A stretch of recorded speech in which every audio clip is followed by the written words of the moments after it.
Bonjour à tous, j'espère que vous allez bien.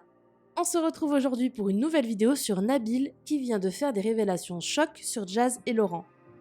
Pour ceux qui ne le connaissent pas, Nabil est un jeune homme qui a travaillé avec Magali Berda. Aujourd'hui, il dénonce sur Snapchat les agissements de certains candidats de télé-réalité. Il s'est notamment fait connaître en balançant sur Magali Berda ainsi que Marc Blatta.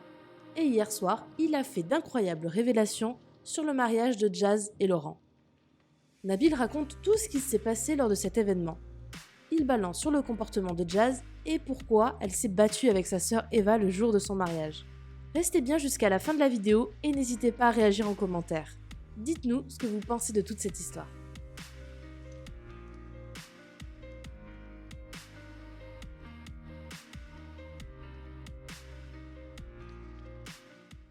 Salam la famille, j'espère que vous allez bien.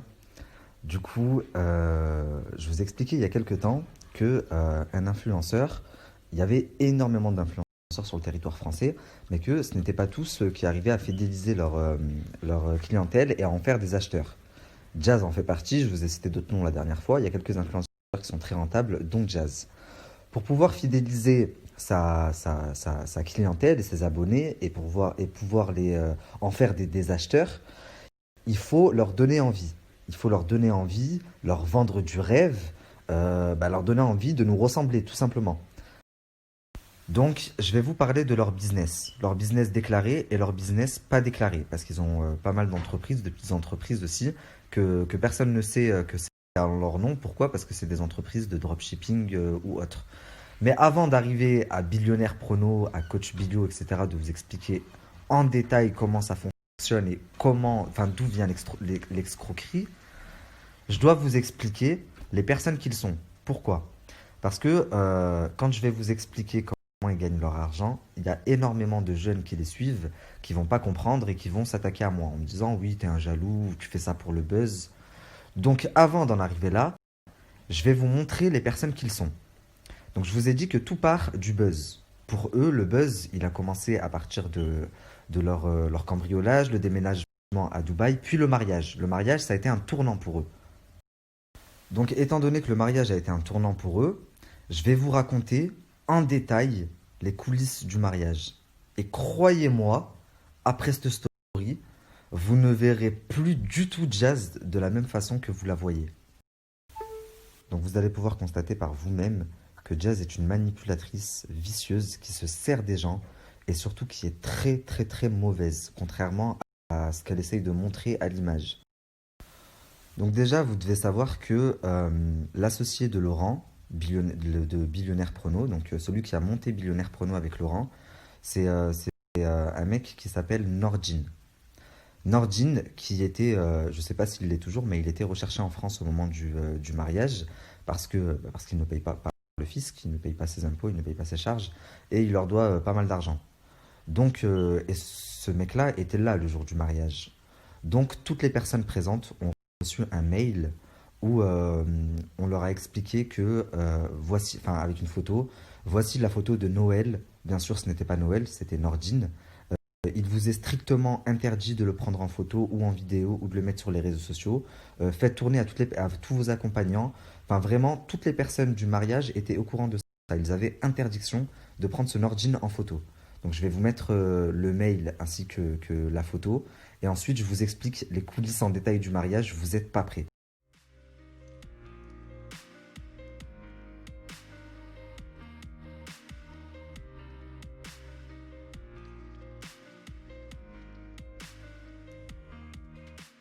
Donc vous devez savoir que son mariage a été filmé par l'équipe de MyTF1, mais que la production n'a rien pris en charge. C'est-à-dire qu'en gros, ils ont dit oui, on vous fait passer si vous voulez sur MyTF1, mais tout est à votre charge, vous vous débrouillez. Or qu'en général, une production, elle débloque un budget pour produire la télé-réalité d'un tel ou d'un tel. C'est comme ça que ça se passe normalement. La Jazz a dû se débrouiller toute seule de A à Z. Mais au final, ça a servi, puisque quelques temps après, TF1 lui a débloqué un budget pour une vraie télé-réalité cette fois, pas des replays sur MyTF1. Donc elle a dû se débrouiller toute seule, et étant donné que c'est Billionnaire Prono, il fallait qu'elle vende du rêve. Mais 80% de son mariage, ça a été du partenariat. Mais du partenariat qui s'est très mal passé.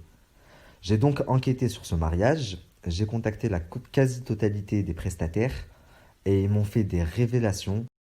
Donc écoutez bien, ça va être un petit peu long, mais vous allez voir à quel point tout est fake et surtout vous allez voir à quel point cette femme est vicieuse.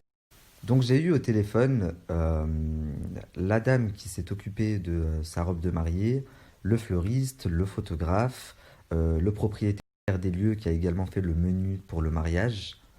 Et, euh, et chacun m'a fait part de son expérience qui fut catastrophique pour eux. Pour commencer, la robe de mariée. Jazz n'a pas de robe de mariée. Un mois avant son mariage, elle poste un message sur les réseaux en disant que la dame qui devait s'en occuper lui a fait faux plan, qu'elle recherche en urgence une robe de mariée, sachant qu'elle était enceinte. Une femme très très connue dans le monde de l'événementiel, donc qui travaille avec sa mère, ils ont une grande entreprise, ils organisent des défilés, des événements à plusieurs millions de dollars dans le monde entier. La contacte et lui dit, bon bah écoute, moi j'ai des amis de très très grands créateurs, je peux te trouver quelque chose de pas mal. Laisse-moi voir ça et je reviens vers toi rapidement.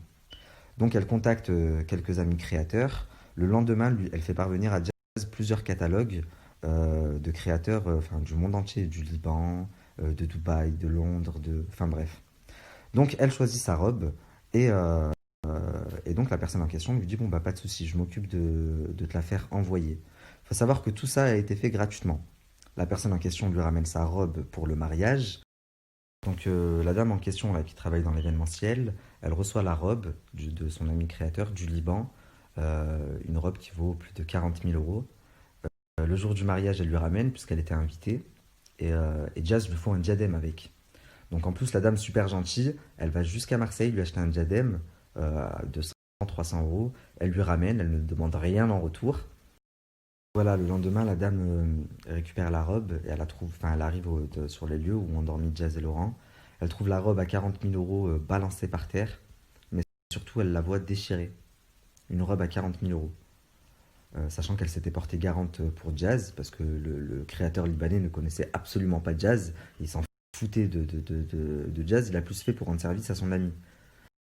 La dame lui dit, bon, écoute Jazz, il t'a envoyé la robe, par contre pour les frais de retour, les renvoyer au Liban, est-ce que tu peux les prendre en charge? Donc c'était à peu près 500 ou 600 euros. Jazz lui dit bien sûr, pas de problème, je rentre à Dubaï dans quelques jours, envoie-moi ton RIB et je t'envoie l'argent. Donc la dame, bien sûr, lui dit, je suis pas une semaine près, il n'y a pas de souci, tiens mon RIB, quand tu arrives à Dubaï, tu m'envoies ça.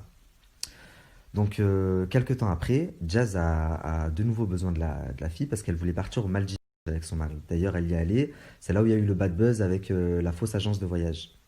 Elle la recontacte et elle lui demande, dis-moi, tu sais, est-ce que tu as des plans pour les Maldives et tout? Et au fait, tu as reçu le virement? Donc la dame vérifie et lui dit, écoute, j'ai demandé au comptable, non, toujours pas. Et elle lui dit, ok, ben, de toute façon, Laurent te l'a fait dans la semaine. Regardez, ça devient très très intéressant. Donc non, le comptable n'a reçu aucun virement provenant de Dubaï. Quelques jours après, puisque Jazz a toujours besoin de cette personne, elle revient vers elle en lui disant, dis-moi, tu as reçu le virement? Donc ça faisait quand même 2 semaines, enfin presque 2 semaines. La personne lui dit non, toujours pas, c'est bizarre. Oui, t'inquiète pas, ça va arriver. Je vais vous mettre toutes les preuves, hein. Regardez bien le vice de Jazz. Donc, au-delà de 2 semaines passées, euh, la dame en question lui envoie un message en lui disant, écoute, Jazz, le comptable n'a rien reçu. Là, il y a un problème. Ça va commencer à me poser des soucis. Donc, comment on fait?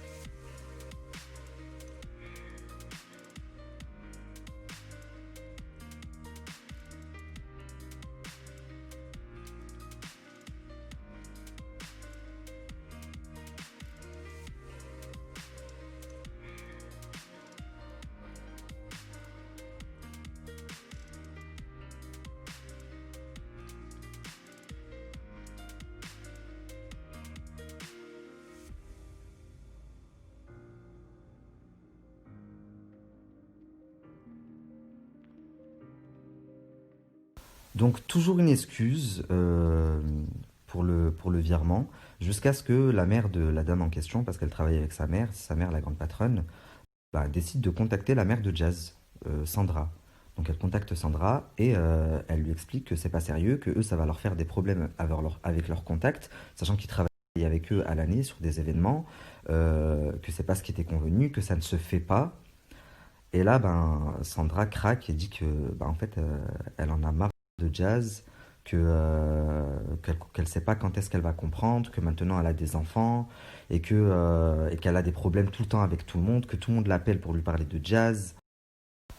Donc, ben, la dame lui explique que ce n'est pas n'importe qui, que ses avocats ce ne sont pas n'importe qui aussi, puisque ses avocats sont connus, enfin son avocat est connu dans le monde entier, pas besoin que je cite son nom, et que elle a le bras très long et que ça va mal aller pour Jazz si elle ne régularise pas, enfin ça va mal aller pour eux s'ils ne régularisent pas rapidement leur situation, ce qui est tout à fait normal.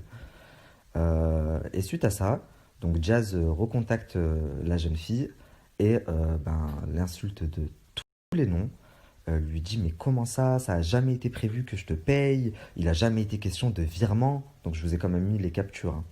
Il n'a jamais été question de virement, qui s'est permis d'appeler ma mère, je vais te terminer, dis-moi qui c'est qui a appelé ma mère que je règle ça. Prends pas du tout, je m'en bats les couilles complètement parce que déjà j'habite pas en France donc je vois même pas, mais tu t'es permis toi de dire à ta boîte que ma mère elle travaillait à Armani pour qu'ils appellent ma mère en donnant le prénom de ma mère et tout. Sache que je suis une femme majeure, hein, que c'est avec moi que t'as traité et que là vous faites des emmerdes à ma mère et t'as des avocats ou la meuf qui appelle, qui insulte ma mère. Mais écoute, nous aussi on a des avocats, mais nous on a de très très lourds avocats aussi, tu vois. Sauf que moi ça va tomber sur ta gueule à toi, tu vois. Donc c'est peut-être mieux que tu me donnes leur numéro, que je vais leur expliquer ce que t'as peut-être pas su leur expliquer, qu'en fait tu m'avais jamais rien demandé. Et vite les calmer parce que s'ils pensent qu'ils vont appeler ma mère et faire chier ma mère pour des trucs à la con et qui ont rien à voir, qu'il n'y a aucun contrat entre nous, qu'il n'y a aucun droit à l'image entre nous, qu'il n'y a rien du tout. S'il y avait eu des accords, je les aurais certainement plus acceptés. Qu'est-ce que j'en ai à foutre? Et c'est vous qui avez partagé nos photos alors qu'on s'en fout royal, tu vois. Ils peuvent s'en servir. En fait, à la limite, c'est moi qui pourrais te parler de droit à l'image. Tu m'avais demandé une fois de vous identifier sur la photo. Je vous avais identifié le 8 octobre. Ensuite, tu ne m'avais jamais parlé de frais d'envoi, mais quand tu m'en as parlé après le mariage, parce que ça a été une semaine après le mariage que tu m'en as parlé, j'ai de suite accepté. Je parle tous les jours avec toi, tu te permets de parler avec tous mes potes, et derrière, tu crois faire ça? Ok. Ok, ma poulette. Donc je vous passe les vocaux où ça insulte, mais je veux juste revenir sur le fait quand même que c'est quel genre de folle. Donc elle lui dit que le virement est fait, elle la balade pendant plus d'un mois.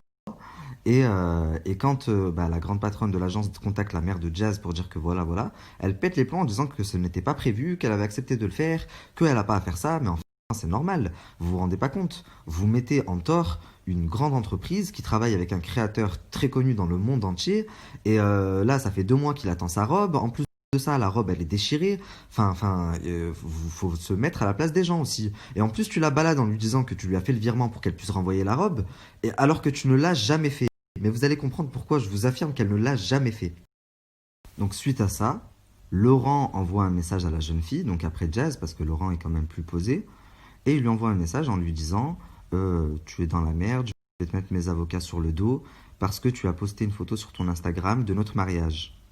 Sachant que, faut savoir que le photographe du mariage, bah c'est la jeune fille qui l'a ramené. Parce que leur photographe à eux, il leur a fait faux plan le jour même.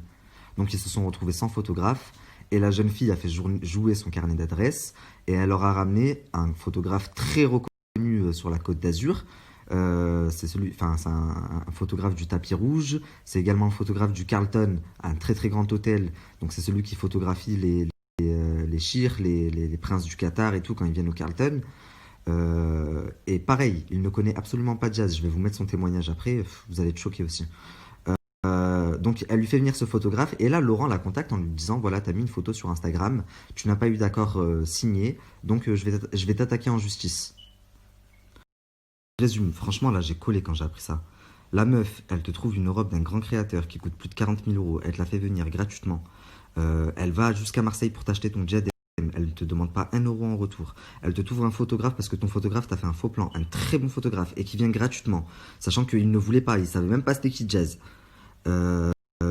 Et toi, parce que elle t'a demandé depuis 2 mois le virement que vous lui avez promis pour qu'elle puisse renvoyer la robe au Liban, tu lui dis bah t'as mis une photo de mon mariage, je vais t'attaquer en justice.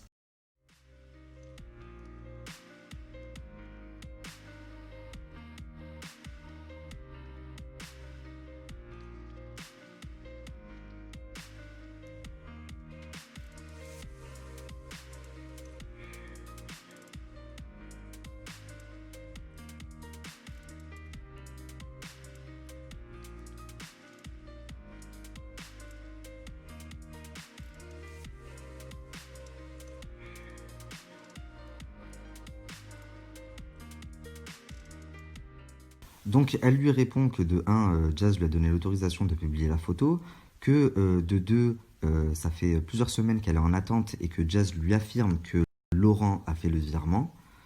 Et bah là, Laurent en fait lui explique tout simplement qu'il n'était pas au courant. Alors que Jazz, je vous ai mis les captures quand même, Jazz lui dit Laurent a fait, attends il va vérifier, c'est bon il a vérifié, oui ça a été fait, qu'il n'était tout simplement pas au courant. Donc la personne lui envoie toutes les captures, bah constate par toi-même. Et du coup, il lui explique que là, il est à Malte, qu'il rentre dans 4 jours, qu'il n'a pas accès à ses comptes, mais que dès qu'il rentre, c'est bon, il va lui faire le virement. Ouais, c'est bon. Bon, de toute façon, je m'en occuperai. Et je m'en occupe quand Jazz elle rentre. Tu sais quoi, je vais même m'en occuper avant, là. Envoie-moi le RIB et tout, et c'est moi qui vais le faire le paiement. C'est bon? Non, après, le comptable, il devrait même pas te prendre la tête, tu vois, à la base, parce que c'est pas un truc... Enfin, c'est n'importe quoi. Parce que moi, j'ai eu beaucoup de problèmes. Tu vois, je raconte pas ma vie, mais moi, j'ai eu beaucoup de problèmes. Des très, très gros problèmes dans ma vie. Donc, je pense qu'elle avait pas envie de m'en parler. Sinon, elle m'en aurait parlé. Je pense qu'elle avait pas envie de m'en parler parce que j'avais vraiment des problèmes familiaux de ouf. Donc, voilà, je pense que juste pour ça, il faut se dire des fois aussi que les gens ils peuvent pas être réactifs. Peut-être qu'ils ont des problèmes. Tu vois, on a tous des problèmes. Donc, voilà. Je dis pas que c'est toi, hein, mais vu que je reçois les mails de toi et que c'est toi le seul contact qu'on a avec ces productions, au final, tu vois, je suis obligé de parler à toi. Donc voilà. En fait, il a fallu que la grande patronne contacte la mère de Jazz pour que la mère de Jazz mette un coup de pression à Jazz, qui ne lui a pas plu. Du coup, elle s'en prend à la femme qui l'a aidée durant son mariage. Et au final, elle apprend par Laurent même qu'il n'était même pas au courant. Donc, Jazz, tu es une grosse mytho. Tu es une menteuse, ça se soigne. Oui, il l'a fait, oui, j'ai vérifié, c'est bon, il m'a dit que ça avait été fait. Donne-moi le numéro, Laurent va l'appeler demain. Et toi, Laurent, tout le monde a des problèmes, mon pote. Il y en a, leur mari rentre en prison, il y en a, leur fils y meurt, il y en a, tout le monde a des problèmes. Mais c'est pas une excuse, en fait, pour vous dédouaner de toute responsabilité. À savoir, là, cette jeune fille, vous auriez pu la mettre sacrément dans la merde. Heureusement qu'elle a de très bonnes relations avec... Je disais heureusement qu'elle a de très bonnes relations avec ce créateur, étant donné qu'elle travaille régulièrement avec lui. Mais ça aurait pu vraiment la mettre dans la merde. Et en plus de ça, ça lui a causé du tort parce que imaginez la tête du créateur quand il reçoit sa robe déchirée. Sa robe à 40 000 euros.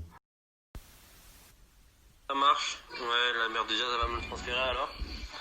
Ça marche, mais bon, la prochaine fois, je te jure, hein, franchement, cette méthode, elle est pas bonne du tout de parler d'avocats, etc. Vous pouvez le faire avec des gens qui font partie de la catégorie, à la limite, qui ne peuvent pas payer d'avocat, etc. Mais bon, moi, j'ai contacté mon avocat direct et il m'a dit que c'est n'importe quoi. Donc, tu pourras leur dire à ta production que c'est du grand n'importe quoi. Et que si on fait des choses, c'est par principe. Le principe, c'est bien plus important que des papiers. Donc qu'en vrai, si on n'aurait pas envie de le faire, on le ferait pas. Si on avait peut-être dit qu'elle allait le faire, c'est que jusqu'à vrai, après on a des problèmes dans notre vie et tout, on l'a pas fait. Donc là, elle est en France, quand elle rentrera, je le ferai avec elle. Mais voilà, ça sera fait. Mais il n'y a pas besoin de mettre une pression de ouf pour faire un virement, tu vois aussi. Donc ça sera fait et je le ferai avec elle quand elle rentrera. Dans 3 jours là. Donc en plus, toi, tu lui mets un coup de pression. Ouais, avec moi, ça marche pas comme ça. Les avocats, je sais pas quoi, tu me fais pas ça. Mais t'es malade ou quoi? Mais qu'est-ce que t'as dans la tête? Ta femme, elle la balade depuis 2 mois en lui disant que t'as fait un virement, que c'est bon, que t'as vérifié, que tu vas même appeler son comptable parce que tu comprends pas ce qui se passe. Et toi, tu viens de lui dire là que t'es même pas au courant. Elle te montre la preuve par A plus B parce qu'en plus ta femme, elle joue son jeu jusqu'au bout. Carrément, elle lui fait un vocal en lui disant oui, c'est pas ce qui était prévu, je sais pas quoi. Alors que j'ai quand même mis les messages où elle lui disait oui, t'as reçu le virement, voilà, voilà. Donc elle est complètement schizophrène, cette Jazz. Et toi, au final, tu te rends compte que c'est ta femme qui est en tort. Donc tu lui dis c'est bon, je vais te faire le virement, t'inquiète et tout. Mais par contre, moi, tu ne mets pas de coup de pression, pas d'avocat. Mais le soleil de Dubaï, il vous a trop tapé sur la tête à vous aussi. Ça va pas bien, je crois. Par principe. Parce que il y a encore, franchement, avec ce qui s'est passé, en vrai, j'ai pas envie. Tu vois. Parce que moi, je m'en fous de payer la robe, je le paye, parce que voilà, c'était notre mariage et tout, j'ai pas envie que ça casse la tête. Mais je le fais vraiment par principe. Mais avec ce qui s'est passé là, en vrai, je devrais même pas le faire, parce qu'en vrai, je suis vraiment pas dans l'obligation de le faire. Donc, vraiment, voilà, dis-leur que la prochaine fois, c'est vraiment pas la bonne technique à utiliser. Wallah, il me tue quand il dit par principe. Par principe. Par principe de quoi? T'as des principes, toi? T'es la girouette de ta femme depuis 3 ans, c'était son troisième enfant. Elle joue avec toi comme elle joue avec ses enfants. Enfin bref. Mais en gros, il veut se rassurer en disant, t'as vu, parce que ça fait Hagar un gros coup de pression, c'est des gens qui rigolent pas, tu vois. Donc vas-y, je vais le faire, mais par principe. Pas parce que tu m'as mis un coup de pression, en gros. Non, non, non, tu l'as fait parce que tu sais très bien qu'elle aurait pu te mettre dans la merde.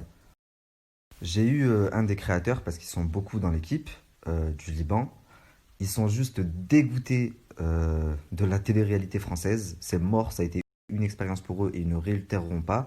Comme il m'a dit, je l'ai fait pour la jeune fille. Il m'a dit, moi je la connaissais même pas, cette influenceuse. Il me dit, j'ai plus perdu qu'autre chose.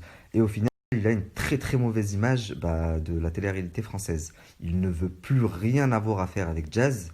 D'autant plus que, ingrate comme elle ne l'a même pas identifiée sur ses photos. Ces belles photos de mariage qu'elle vous met.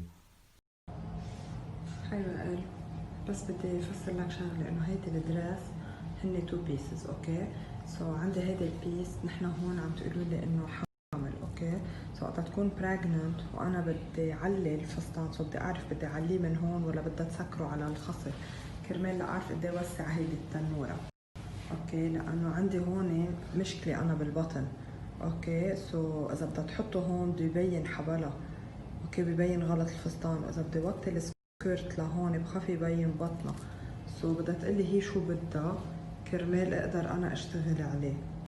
Maintenant, je vais vous parler brièvement du photographe. Donc le photographe, on l'a appelé le jour même. Bah, c'est celle qui lui a ramené la robe en plus qui a appelé le photographe parce que le photographe de Jazz et Laurent leur a fait un faux plan. Donc ils se retrouvaient sans photographe pour leur mariage. Donc l'autre, la jeune fille, elle a fait jouer son carnet d'adresse et comme je vous ai dit, elle a trouvé le photographe du Carlton qui fait également les tapis rouges du festival pour venir faire les photos de Jazz gratuitement, sachant que sa prestation est à plus de 2000 euros. Encore une fois, il ne savait même pas c'était qui Jazz. Il l'a fait pour la jeune fille qui a ramené la robe. Donc il vient, il fait ses photos toute une journée, toute la nuit. Il rentre, il les travaille rapidement, montage rapidement, il les envoie. Et il a eu le malheur de poster une photo du fruit. C'est le fruit de son travail quand même. Donc une photo du mariage sur ses réseaux sociaux. Et là, il reçoit un appel de la wedding planner qui lui demande de retirer immédiatement.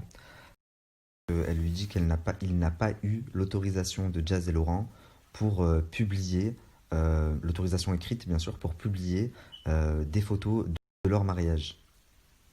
Donc il lui explique que c'est lui le photographe, donc c'est son travail, et justement, lui n'a pas signé. Quand une mariée ne veut pas que ses photos circulent et que le photographe se sert des photos, elle lui fait signer un document qui dit qu'il n'a pas le droit de s'en resservir. Et lui ne l'a pas signé. Et quand bien même, il n'y a même pas eu de contrat puisqu'il est venu gratuitement pour rendre service. Et au final, on lui fait un scandale parce qu'il a osé mettre une photo. Il faut savoir que 80% des photos que Jazz a repostées sur son Instagram ou même qui sont accrochées chez elle, c'est ce photographe qui les a pris. Et il y a un autre photographe qui est venu par la suite, il a pris 2-3 photos, Jazz en a mis quelques-unes sur son Instagram, elle l'a identifié de partout. Par contre, l'autre photographe qui a fait tout le boulot, elle ne l'a identifié nulle part. Sachant que toutes les photos de son mariage qu'il y a sur son Instagram, enfin 80%, c'est lui qui les a pris. Donc elle se sert des photos de son travail, lui n'a pas le droit de s'en servir. Donc voilà, lui le pauvre n'a été identifié nulle part, il a passé toute une journée, toute une nuit pour leur mariage, il n'a pas le droit de se servir des photos parce que c'est Madame Jazz, mais elle met ses photos à lui partout chez elle, partout sur son Instagram. Eh ben... D'accord. Qui a fait un partenariat, donc au final, comme j'ai bien compris la chose, je lui ai dit ok, il n'y a pas de souci, Émilie, moi je fais ça pour toi parce que comme tu es mon ami, il n'y a aucun problème.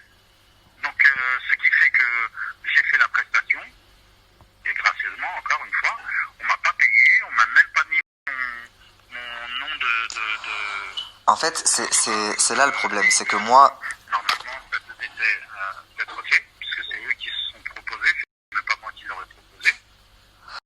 Cette fois, on me voit dans le mariage que je photographiais, c'était même moi qui plaçais la mariée, c'était même moi qui essayais de l'aider parce qu'elle était en stress. Alors je lui faisais un cours de respiration pour qu'elle reprenne un peu, on va dire, le contrôle d'elle-même. Et je n'ai pas été du tout mentionné dans leur mariage, même pas un remerciement, jamais ils m'ont appelé pour me dire merci infiniment, machin, etc. Donc c'est des personnes en fait, excusez-moi du terme, et je pèse mes mots bien sûr quand je le dis, c'est des robots de société en fait. C'est des gens qui se servent des gens et au final ils les remercient même pas, même ne serait juste un merci, c'est gratuit, merci, tu vois. Donc au final,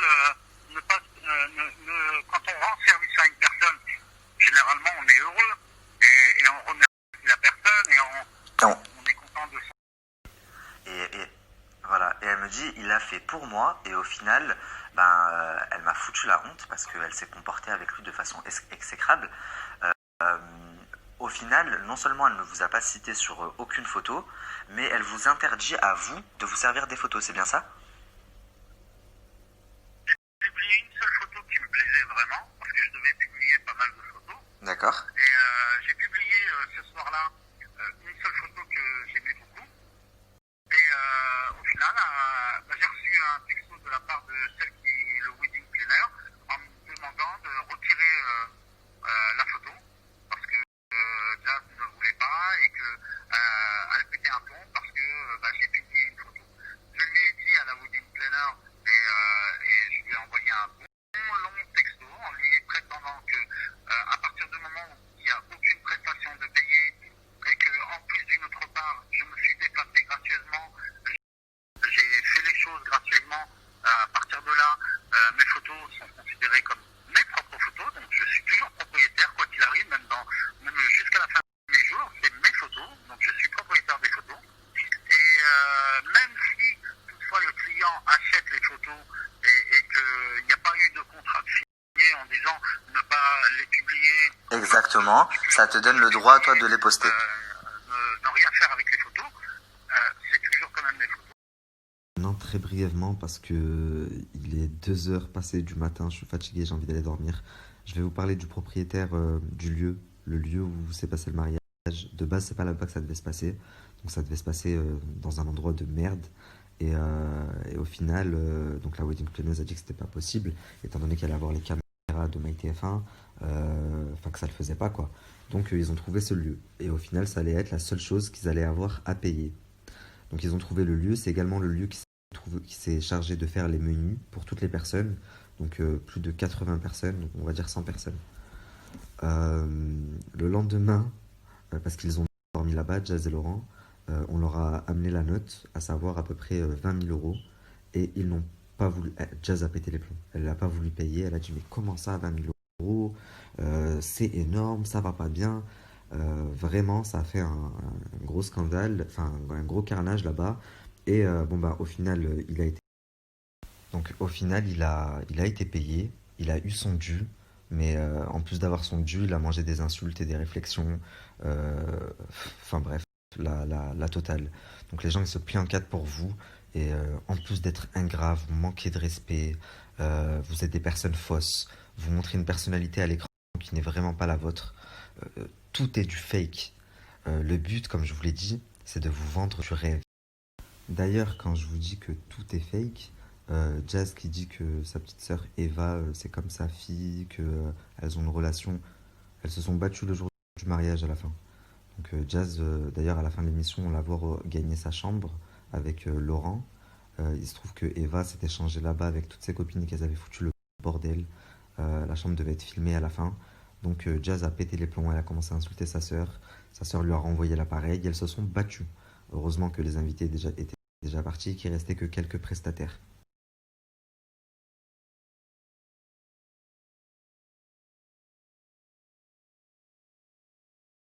Donc maintenant, comment voulez-vous que des personnes qui sont aussi manipulateurs et exécrables avec les gens qui les entourent et qui les aident, parce que toutes ces personnes-là que je vous ai citées, elles les ont clairement aidées, elles leur ont énormément apporté. Donc regardez comment Jazz et Laurent se sont comportés avec eux. Comment vous voulez que ces gens-là aient de la bienveillance envers vous? Quand ils vous vendent leurs conneries et que eux-mêmes ont conscience que c'est de l'arnaque, mais ils s'en foutent, parce que la seule chose qui compte pour eux, c'est leur petite personne. Vous comprenez? Donc voilà, j'espère que grâce à cette story, déjà, vous êtes un peu plus nombreux à voir clair dans leur jeu, à eux aussi. En tout cas, c'était juste pour vous montrer leur vraie personnalité. Et tous les jours, jusqu'à la fin de la semaine, parce que d'ici fin de semaine, je les aurai terminés, je pense. Quand je vais vous parler de leur business, alors là, ça va être dead pour eux. Donc tous les jours, je vous raconterai des petites anecdotes comme ça, parce que croyez-moi, il y en a tellement. D'ailleurs, demain, je vous en raconterai une autre. Mais le plus important, c'est les business. Je vais vous parler dès demain ou dès après-demain du business billionnaire prono de Starnac. Et encore une fois, preuve à l'appui. Et déjà billionnaire, j'ai une capture de son compte bancaire qui doit dater d'il n'y a même pas un an. Non, un peu plus d'un an. Mais il est très, très loin, mais très très loin d'être billionnaire. Ça vole vraiment pas haut. Je vous le jure sur la vie de ma mère. Il n'y a même pas 100K sur le compte. Donc ne ratez surtout pas la story sur les business, sur leur business, parce que ça va être la plus importante, la plus intéressante et celle qui va définitivement les terminer. On va parler de Billionnaire Prono, donc de Laurent et son associé Nordine, alias Noël. Et on va parler aussi un petit peu de Coach Bilio, et surtout de leurs entreprises que vous ne connaissez pas.